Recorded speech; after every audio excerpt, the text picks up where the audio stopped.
earlier video, we talked about how to form simple sentences. Today, we're going to talk about compound sentences.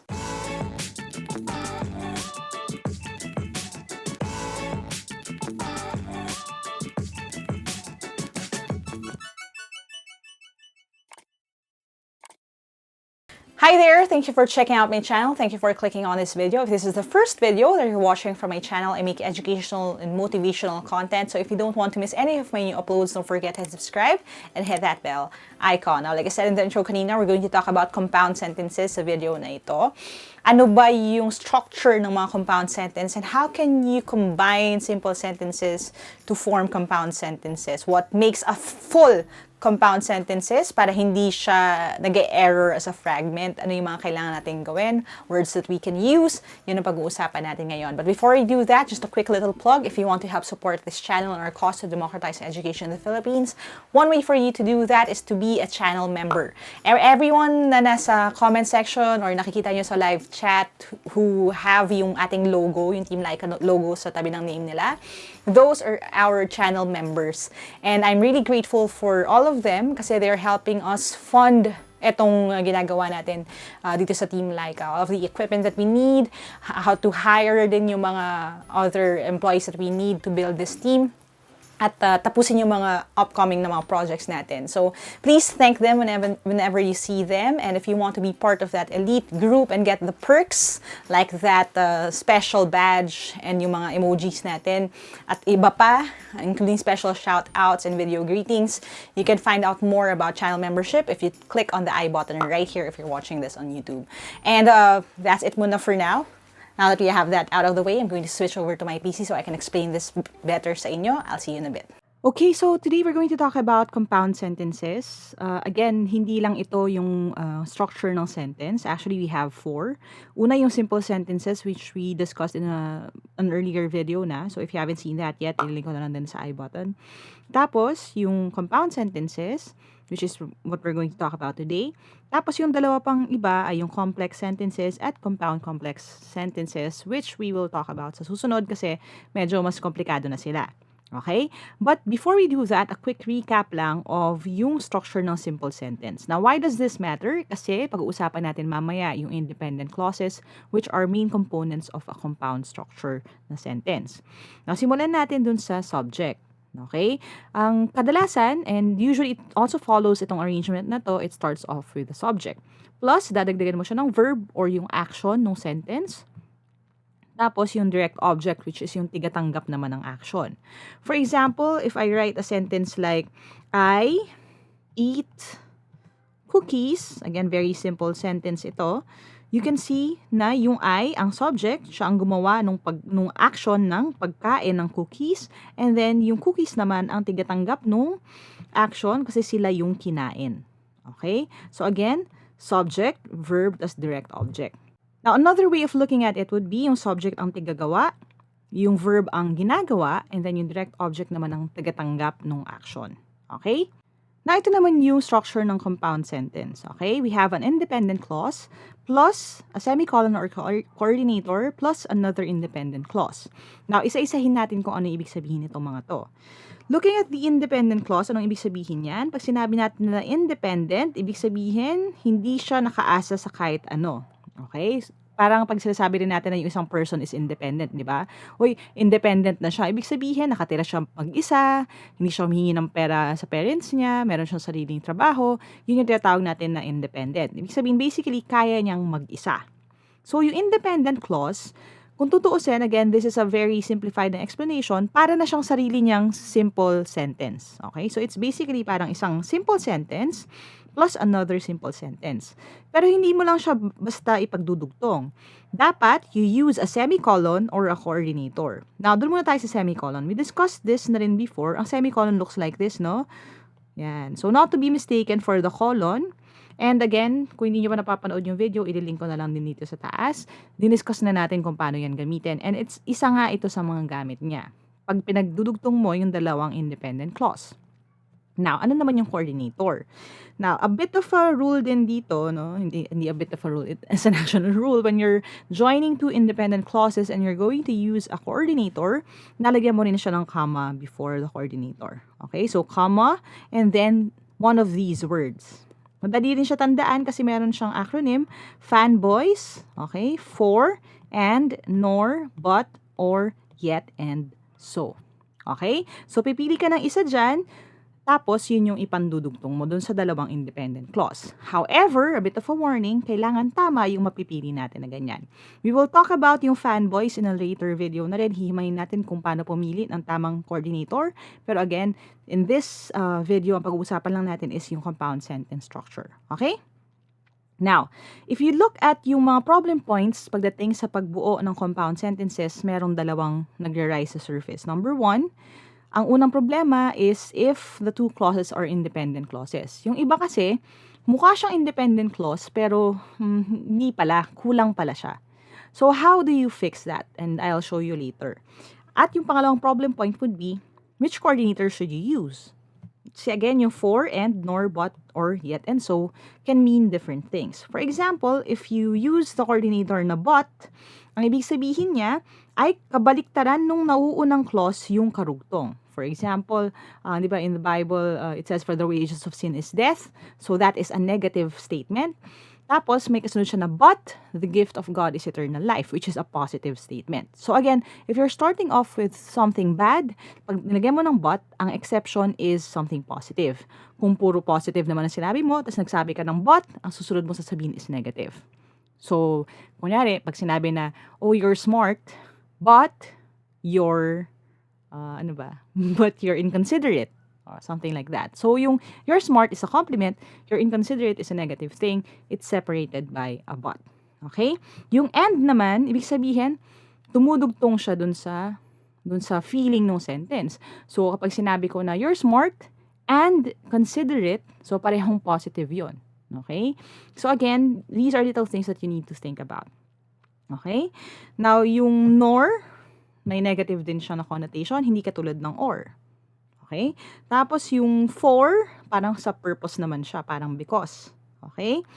So, these are things that you really need to think about when choosing your coordinator. Okay?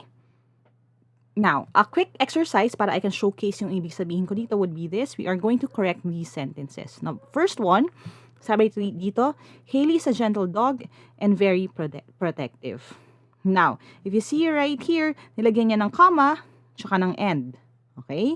Ang tanong would be, independent clause ba ito? At independent clause din ba ito? So, isa-isayin natin. Dito muna tayo sa Haley is a gentle dog. So, Haley is a gentle dog, can it stand alone as a sentence? Yes, right? Kasi meron kang tigagawa, meron kang be verb, which means description itong kasunod, a gentle dog. Okay? So, again, buo yung sentence na ito. It can stand alone. However, itong next part, yung very protective, di ba? Hindi na siya independent clause kasi wala na siyang sarili niyang subject. Wala na siyang sariling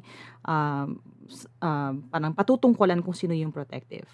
Now, of course, this right here can be a different sentence pero hindi ito compound sentence. Okay? Ang gagawin ko lang dyan would be, kung i-correct ko siya, I need to remove yung comma. Okay?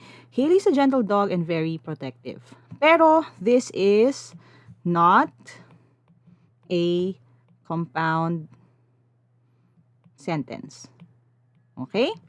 Now, yung next one. Sabi dito, Haley is a gentle dog, tapos meron siyang symbol, tapos she is very protective. Now, una sa lahat, lagyan natin ng period sa dulo. Okay. Now, tingnan natin. Check muna natin. Number one, again, ang una mo tatanungin is, wait lang, independent clause ba sila? So, yung Haley is a gentle dog, independent clause ba to? Check tayo dyan. Yes. Eto, yung she is very protective, independent clause ba to? Yes, kasi again, nandyan na yung she. She is very protective. So, tama, independent clause nga siya. Ibig sabihin, pwede ko siyang gawing compound sentence. Now, ano nang mali dito? Okay, number one, if napansin nyo agad, that's good. This is actually a colon. Hindi dapat ganyan. Dapat semicolon ang karugtong if gusto kong mag-join together ng dalawang independent clause. Now, another here na error na gusto ko i-point out would be kapag you're joining two sentences or two independent clauses with a semicolon, hindi kailangan na i-capitalize ito unless nakakapitalize talaga yung word. Kunyari, pangalan ng tao, pangalan ng kahit ano. If it's a proper noun, then it stays like that. Pero yung she, pronoun naman yan. So, ibig sabihin, hindi ito dapat capital S, dapat small letter S lang siya. Okay? So, she lang. She is very protective. Okay? So, again, I'm hoping na by showing you itong mga mali, matututunan natin kung paano siya gamitin ng tama. And then, yung number 3 natin na sentence is this. Sabi dito, Haley is a gentle dog. She is very protective. Okay? So, again, pareho naman yung independent clauses here and here. So, pareho silang independent clause. So, okay tayo dyan. Compound sentence, pwede natin siyang gawing compound sentence. The problem na would be, ano yung ginamit niya pandugtong? Okay? Ang ginamit dito is a comma. Now, this is very important and we'll discuss this later on. Kapag ready na yung video, I'll try to link it din sa baba. This is what we call a comma splice. Okay? Now, yung comma splice is, lalo na kapag formal writing, considered as an error. Mali na ipagdugtong using a comma yung dalawang independent clause. So, this is wrong. Now, how can we fix this? Okay? A number of options. Option number 1, pwede natin gawing semicolon ito instead of colon. Option number 2, pwede kong gawing comma. Okay? Or mag-station na comma, pero lalagyan ko ng and. Okay, so Haley is a gentle dog and she is very protective. Now, bakit and yung ginamit ko at hindi but o kaya yet? Kasi hindi naman opposite yung dalawang statement. So, having a gentle dog is good, having a protective dog is also good.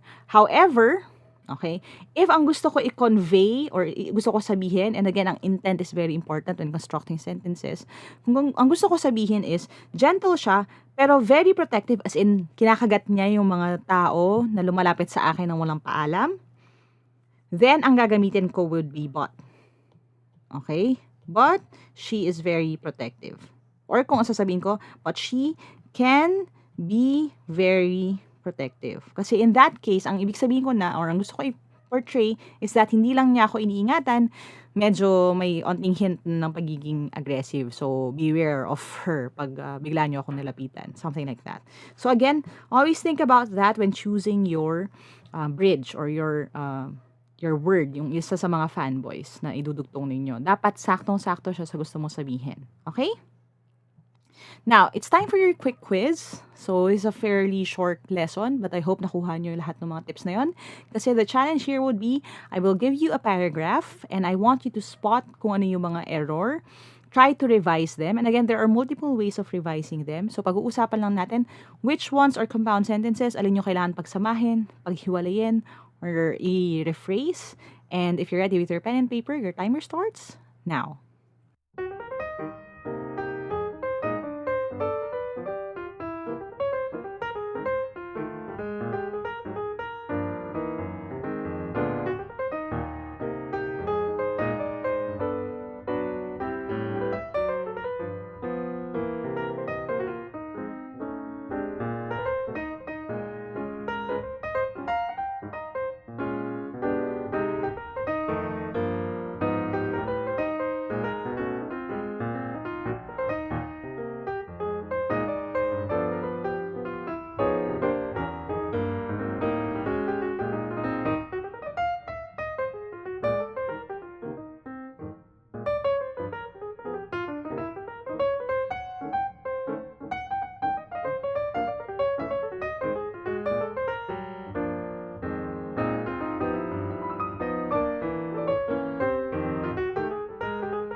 Alright, let's see how I did. So, isi-split ko lang siya para mas madali. So, into 2 parts para may space tayo for our revision. Sabi dito, getting a dog is easy and keeping a dog is a huge responsibility. Okay, now the question here would be, tama ba na ganito lang yung pagkaka-bridge ko dito? Now again, sabi natin kapag nagdudugtong tayo using a conjunction sa dalawang independent clause, lalagyan natin siya ng comma. But the thing is, independent clause ba to? Tingnan natin. Getting a dog is easy. Yes, okay, ito yung subject, tapos din-describe siya, be verb is easy. Next, keeping a dog is a huge responsibility. So check tayo dyan, pareho silang independent clause. Okay? So, ano nang kulang dito? Kung kailangan ko siya i-revise, lalagyan ko siya dapat ng comma. Yan. Lagyan ko siya ng comma kasi, again, stand-alone siya. Now, a quick little thing na isisingit ko dito, we talked about it sa ating series on using the comma. You will use comma before but kapag, or before and or before anything, kapag, again, parehong independent clause sila. Now, kung hindi ko kailangan ito. Okay? So, yan yung first correction natin. Next, sabi dito, dogs need more than food and shelter, comma, nagkama siya doon, they need time, attention, and affection. Now, medyo, kung mapapansin niyo, ang haba agad nung sentence, which means, again, this probably is a compound sentence, but, puro comma yung nilagay niya. So, 1, 2, 3, tatlong comma there. Now, paano ko to hahatiin? Yung first part would be, dogs need more than food and shelter. So, that is an independent clause in itself. Check tayo dyan. Yung second part would be, ito, they need time, attention, and affection. Buong independent clause din siya. So, check din tayo dyan. Kaya lang, comma yung ginamit. Okay? Which makes this a comma splice, aside from being too wordy. So, kung gusto ko siyang paghiwalayin, a quick fix would be, gagawin ko lang siyang semicolon. Okay? Yan. Pag semicolon na siya, pwede na siya. Or, kung gusto ko rin, pwede ko rin siyang gamiting comma, tapos end. Okay? So, again, that is yung ating second part. Next, sabi dito, don't adopt a dog because you want to be loved. Tapos may semicolon siya dito. Do it because you want to love a dog. Now, okay na sana, pero capitalized yung D na ito. So, again, pwede natin itong gawing small letter D. Kasi, di ba, buong sentence naman or buong independent clause yung don't adopt a dog because you want to be loved. That is our first one. Tapos yung do it because you want to love a dog. That is our second one. Okay na yan. Okay, this is a quick fix. Isa-small letter ko lang yung letter D. Gawin natin siyang lowercase. Okay? Now, next. Sabi dito sa next part, people spend money buying rare and expensive dogs. So many dogs need a home. Now, of course, these two are stand-alone sentences. Kung gusto ko silang pagtungtungin para lang ma-emphasize kung gaano ridiculous or minsan ironic na gumagastos yung maraming tao sa mamahaling aso, samantalang sa labas ng bahay, merong mga aso na pwedeng ampunin na lang. Makakatulong ka pa dun sa dog na yon instead of funding yung mga breeders, lalo na yung illegal breeders ng dogs. Then, yung may want na pagtungtungin ito. Now, how do we do that? Now, we look at the feeling, no, nung sentences or nung clauses. So, again, check ito. Kung magtudugtungin ko sila, what I could do would be to use the proper conjunction. So, people spend money buying rare and expensive dogs. So, parang, first statement, it sets the tone. Pero, dahil ang gusto kong ipahatid is ridiculous na so many dogs need a home, what I will choose to use would be yet. Okay? Yet, so many dogs need a home. So, parang sila sabi, ang daming ginagastos ng mga tao sa rare at saka mahalin ng mga aso. Yet, di ba, parang, pero, ang dami namang aso na kailangan ng bahay. Okay? So, that could be one. And, or, again, you can go to yung semicolon na lang and then small letter S. Okay? Next. Sabi dito sa first part, don't be too choosy when it comes to its breed. An Aspen like Hailey will love you the same way. So, this is our first. And yes, pasok siya, independent clause siya. Yung pangalawa, an Aspen like Hailey will love you the same way. Independent clause din siya. Kaya lang, colon yung ginamit. So, again, quick fix. Gawin lang natin siyang semicolon. Yan. And we should be just fine. Okay? Now, ito hindi ko na lalagyan ng conjunction kasi hindi ko rin alam kung anong mas magandang conjunction kasi hindi naman hindi naman masyadong kailangan i-emphasize yung pangalawa. It's just parang magandang organic na kadugtong na clause, pero hindi ko kailangan i-emphasize with a yet or a but or an and. Okay? So again, this is how I will fix it. Kung paano nyo siya ginawa, probably, okay lang din. Kasi again, maraming mga different na versions nito kung paano mo siya gagawin. But the important is that you got yung concept na when it comes to forming compound sentences, number 1, check if independent clauses yung dalawang pagdudugtungin. And then number 2, use a semicolon or yung proper conjunction, and always remember to put a comma before the conjunction. Okay?